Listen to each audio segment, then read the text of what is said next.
everyone. Welcome to a quick touch base. We are here to talk about the current state of real estate. I have my fabulous first-time homebuyers team with me. A lot of you guys have seen us before on the internet. You've come to our seminars. So we all just wanted to come together real quick just to give you guys some insight on what's currently going on with the market.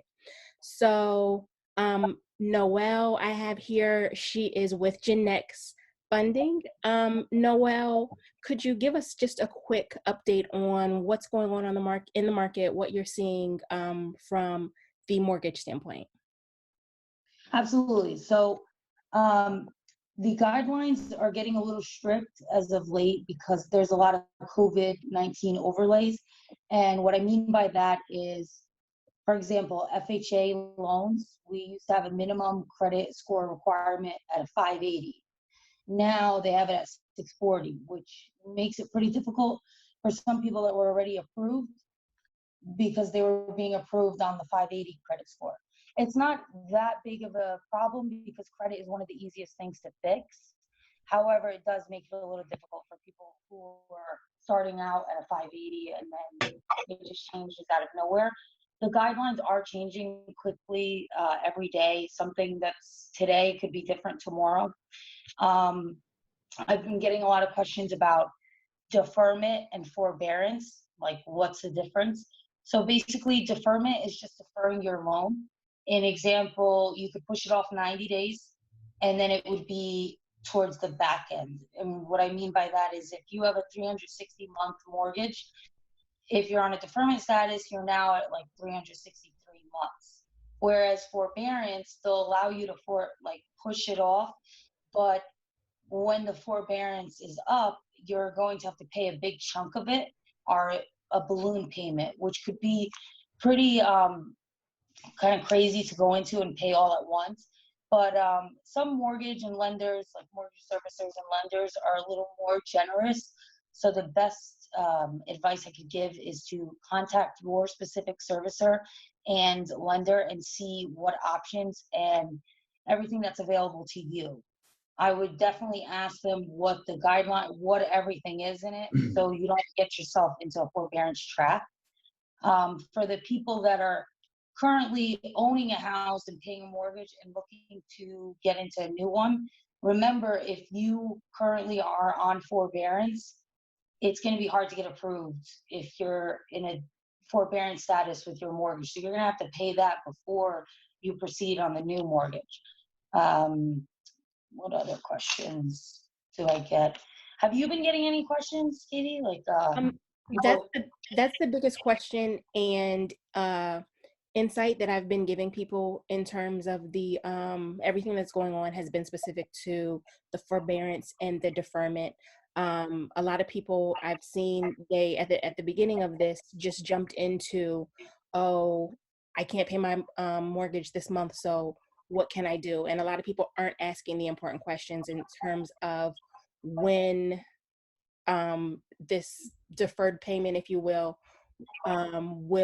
become due. So it's very important, like you said, that you do talk to your servicer, find out all of the fine print, get it in writing, get the information so that you're aware and you're not taken by surprise if after 3 months you suddenly now have to pay those 3 months plus your 4th month of a mortgage payment. Yeah, and a lot of people ask me, how do I find out where I can apply for forbearance or deferment? So a lot of people pay their mortgage online. So whoever is servicing your mortgage, it's supposed to be in like the top. It's usually like big red letters that says COVID-19 forbearance or applying for forbearance or deferment. And you can click that because a lot of people are calling up, and remember, there's so many people that are doing this. So you're going to have a long time waiting on the phone. It's better if you try it over like online, see what the guidelines are, see what the stipulations is, and then kind of get an idea from that. So. Gotcha. Adam, thank you very much for joining. Adam is our resident attorney here. Let me know how things are, what's changed for you? What are you seeing that's different now? Thanks for having me, Catherine. So really with the legal standpoint, we're trying to just add a new layer of protection to our clients. I'll start by saying the same thing I usually say at our seminars or anytime I'm talking to a client who's buying a property. That's the role that we have in this transaction. The buyer's attorney, my role is to get my client out of the contract. I know it sounds counterintuitive, but really my role is there to ensure that if something is to come up, a situation where the client cannot move forward with the transaction, that they're protected enough to be able to get out of the contract at the least or no cost as possible. I'm also to make sure that I'm adding protections on the back end, because once the property closes, we want to make sure that things are done properly before the closing, because once it closes, that's it. The property is now yours. It's so on. So you're a problem to some extent. So we want to make sure there are no problems before you actually get to the closing table. So the big differences, the big changes I'll say are from the beginning of the transaction and the end. Starting at the beginning of the transaction, we now are incorporating language during attorney review that allows the date, the time period, the periods of the real estate process to be relaxed. You know, inspections are typically supposed to be done within 2 weeks when a contract is signed. We typically are now telling the other side, listen, 2 weeks is what we're aiming for, but the inspectors may not be available. Some inspectors are taking a very hard line on COVID and they're not going out to any houses. Others are taking more precautions and they're wearing their masks, taking proper equipment with them. They're more willing to accommodate buyers. So we tell our sellers, listen, we're trying to do it in 2 weeks, but we may need a little more time. The mortgage, the commitment is due within 30 days. And Noelle and her team, they'll work hard to get that mortgage commitment out. But before a mortgage commitment can be issued, usually an appraisal has to be done. And the appraisal may take a little bit of time to get done because of the fact that appraisers, again, just like the inspectors, may not be able to come out to the property or may be taking more safeguards. And so we want to make sure that that time period is a little bit more relaxed. But above all, we want to make sure that the sellers are going to accommodate the fact that the employment situation is changing rapidly for many of our buyers. I mean, the first 2 weeks of the process, unfortunately, I lost a lot of transactions to buyers who were either getting temporarily furloughed or just losing their jobs outright. As Noelle can attest, I mean, you cannot get a mortgage if you do not have a paycheck or an active payroll that you're actually able to demonstrate. So we either have situations where we tell sellers, listen, I'm sorry, we're getting very close to the finish line, but our client lost their job. Or sometimes when it's temporary, we're able to work with the sellers and say, listen, we just need a little more time for the temporary furlough to be lifted, for the buyer to be able to return to work and resume their payroll. So, you know, it's good to have a real estate attorney who actually works in the business. I mean, sometimes people want to work with attorneys who are maybe a family member or someone that's been recommended to them. I can't overstate enough now more than ever. It's good to work with real estate attorneys who work with the same attorneys day in, day out. You know, I'm having these conversations every day where we talk about the struggles that we have with our clients and our transactions. Most real estate attorneys don't want to be, quote unquote, that guy or that person who's really making things more difficult for everybody. We're all in this together. So you do find a lot more cooperation with attorneys. But that's really on the front end as far as negotiating those contracts. On the back end, a transaction in the state of New Jersey cannot close unless a certificate of occupancy. Most municipalities requires what they call a certificate of occupancy to make sure that the property is habitable, that it meets the code of that local municipality. Beyond that, because not all municipalities require it, the state of New Jersey requires what's called a smoke alarm certificate, which requires that the smoke alarms be operable. That is statewide, no matter what town you're in.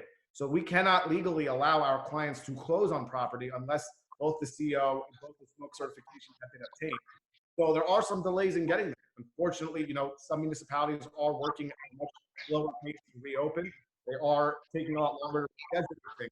So we are working with sellers to make sure that they understand that we cannot close before it. Sometimes when a situation calls for a closing that has to be done by a certain date, we're working with the other side to hold an escrow, where a certain amount of money is held aside until the closing is done, until an opportunity has been done to inspect the house to cover any repairs or anything that may get the house up to code. I would say that's not the preferred option, because really when you're going in blind not without having seen the house first, I mean, sometimes we do an escrow if we know what the problem is and it may take a little longer. When you're going into an escrow situation where you have no idea what's going on in the house, no one's inspected it yet, those are a little more riskier to do. So we try to really work on getting more time in the transaction. We try to work on getting our sellers to work with us to allow the buyers to get the things that they need to get their due diligence done to make sure that we close successfully. Perfect. Understandable. Thank you very much. Pete, Yes. we have Pete, of course, from Noble Title here. Same question for you. What are you seeing that's different? What's changed? How are you accommodating clients?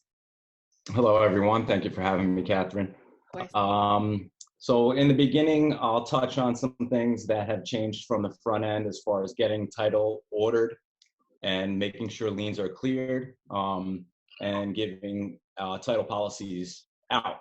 So what has changed on our end is, especially in Essex County, they're not working right now. So if we don't have a policy from 2001 or newer from the previous client or the seller, actually, if they don't provide us with that, it's very hard for us to get searches done in certain areas. That has put things at a halt if we cannot clear title in certain towns in certain counties. So Essex County seems to be one of the problem areas right now.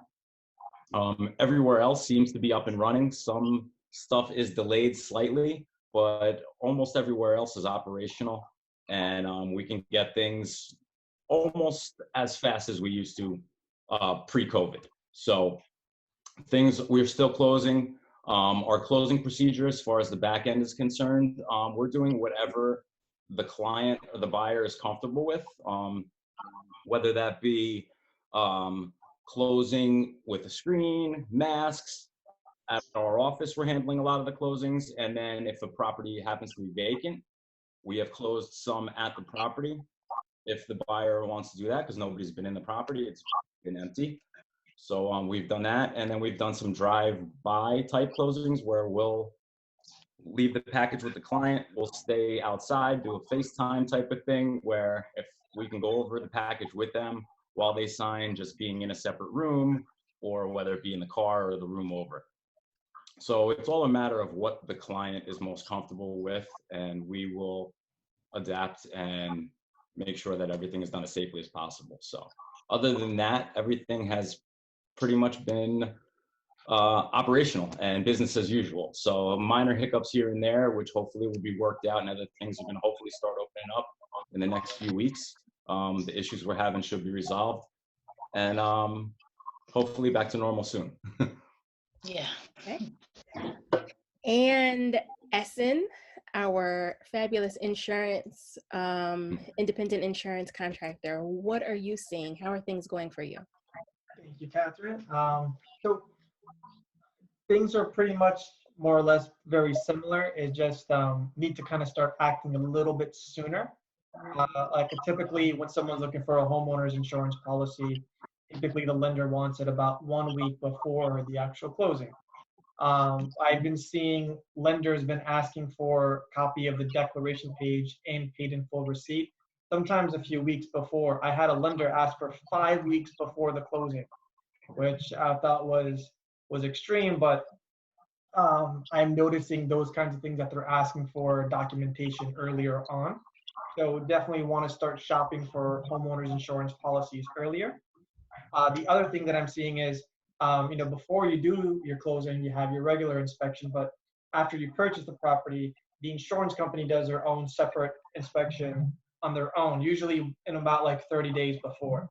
Because of COVID-19, some insurance companies have been saying they're either not doing the inspection, or maybe they're postponing it. One of the carriers that I work with that said they're not doing inspections at the moment, they wanted a copy of the appraisal before we could actually even present them the quote. So that's a different change as well.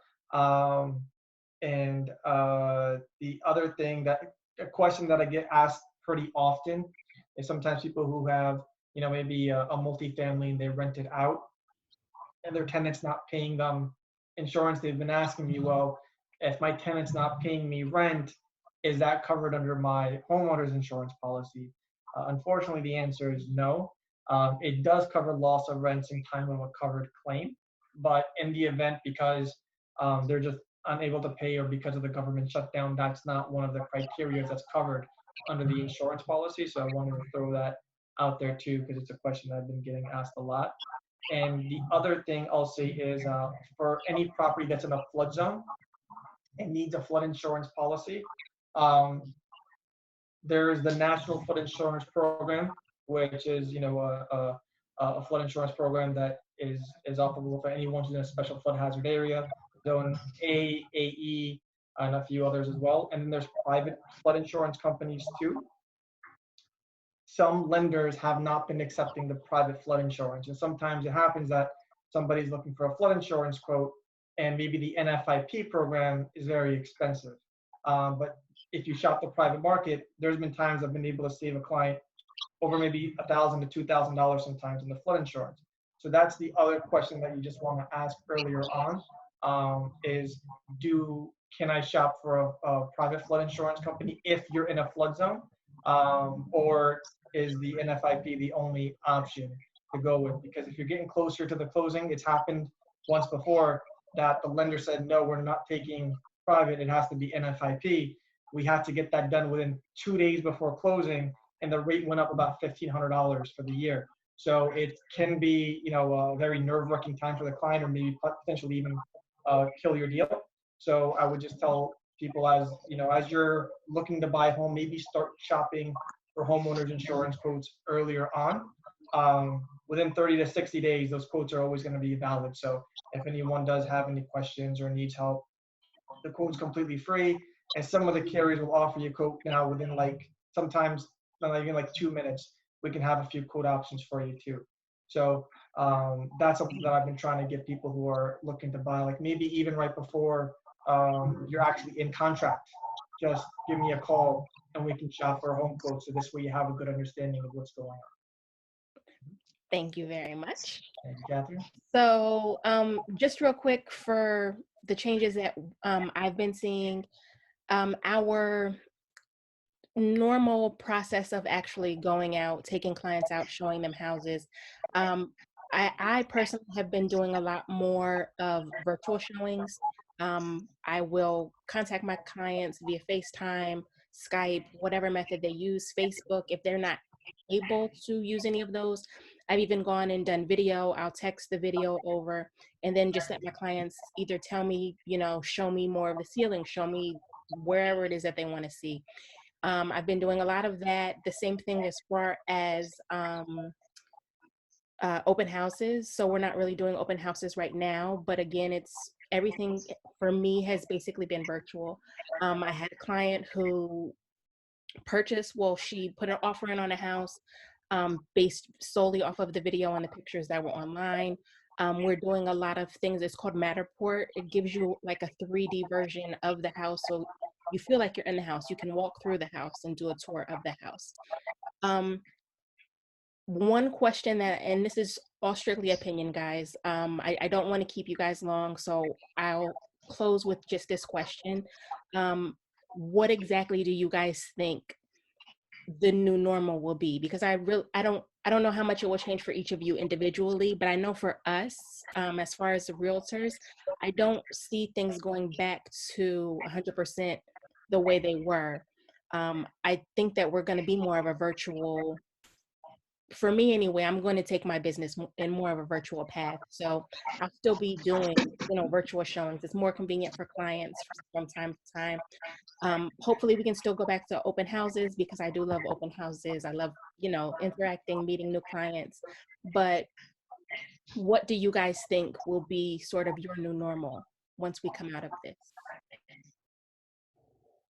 Adam, you want to start? Yeah, it's a great question to ask. I think for me, I'm happy to see that some of the changes that are coming are changes that I've already started to implement from months ago, where I believe that to get ahead of the curve in the real estate law practice, you have to have a technology-based practice. You have to be ahead of the curve. I can say the only real estate attorney that I know in New Jersey that uses regularly a DocuSign program to get addendums and get certain things signed. I use an electronic platform for making deposits. So clients can literally make deposits from their phone with their account and routing number. It's usually a huge process to get a check signed by a client, to the realtor, delivered to the law office. It becomes a whole relay race. And I can cut that down tremendously within minutes. Even the closing process, when some clients do opt to do the closings with the title companies. Sometimes they ask that it be done remotely over Zoom. I've had to do a couple closings over Zoom, and that's been a very interesting experience, just walking them through the package, sharing my screen as they sign. The law did recently expand in New Jersey to allow audio-visual techniques to be able to have notaries signing documents the next day after they've seen identification over a video, or so that could be a new norm that gets established. I do also enjoy the closing day myself. I enjoy celebrating with families, and the title companies have all been there together at the table. And we celebrate with these people this new chapter in their lives, and it's a bit more of a solemn experience now. So I'm hoping that eventually we can bring that back. But I think people will definitely cut down on the amount of contact that they need to have, and I think it may be more of an as-needed type basis. But I do hope that we go back to normal sooner than later. Thank you. Noelle, what do you think? So we've always been 100% virtual. So I've always been very used to doing everything online. Like I have clients fill out applications from their phone. They send documents and it comes straight to my computer. So that's great. As far as like appraisals, so in some cases they're doing drive-by appraisals, which is pretty cool. They also, depending on the home, it could be an appraisal waiver. So some homes are having appraisal waivers, which means they don't have to do an appraisal. So it kind of moves the process along a lot quicker. What else? I do agree with Adam on the fact of the closing. I love going to closings. I love being there with everyone and they're all happy. So it's nice. So it's not the same thing when you like FaceTime, but we're doing it. I don't think it's going to be the new norm. I think I'm not going to say everything's going to go back to normal, like exactly how it was before.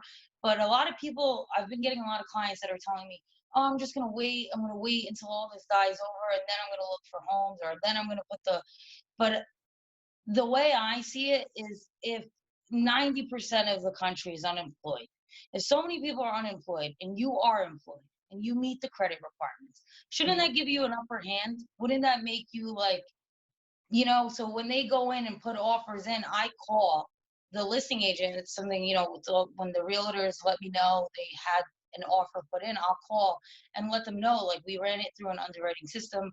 They're overly qualified and we'll get you to the closing table. So that's a big advantage for there's things that we can't control, but I have clients that are nurses and doctors and police officers, and they're essential workers, and they're not going to be on unemployment anything unless, if God forbid, something happens. But that's something you should use for your advantage. That's something you can flip it and say hey, this is why I should be putting offers on house, because it's less competition.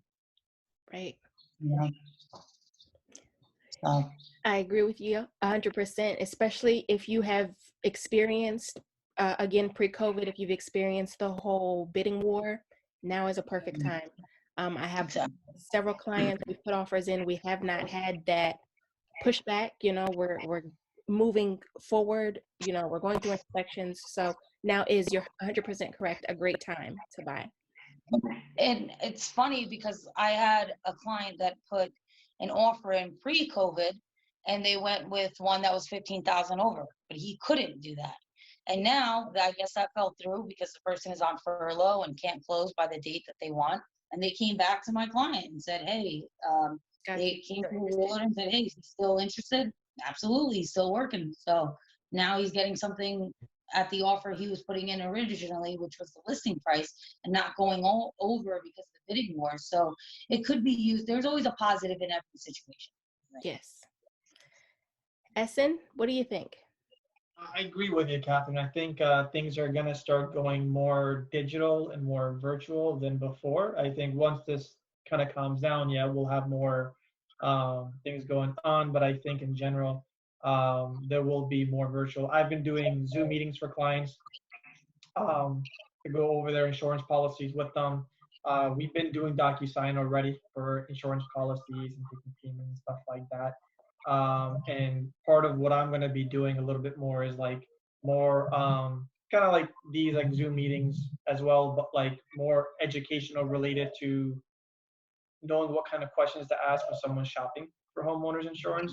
I think from what the typical process when someone actually got a homeowner's policy, where the insurance company sends somebody to do an inspection on their end.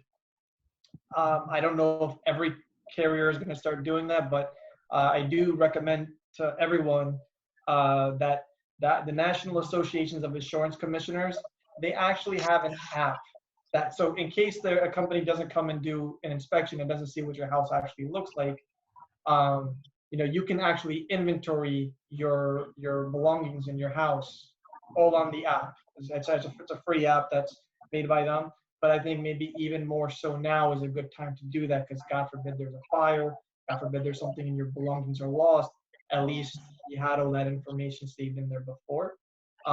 So taking pictures, you can upload those in there as well. But I think there's going to be a little bit more of a hybrid between, in person and virtual, once this is all over with. Gotcha. Pete, same question. Okay.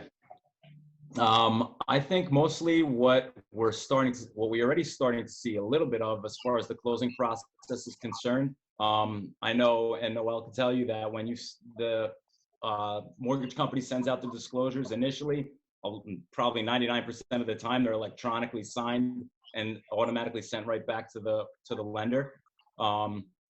For some closings that we've had, it's always going to be a face-to-face, because an actual mortgage and a deed needs to get signed. Well, the deed will be, from the seller's side, but a mortgage and a note will need to be signed at closing.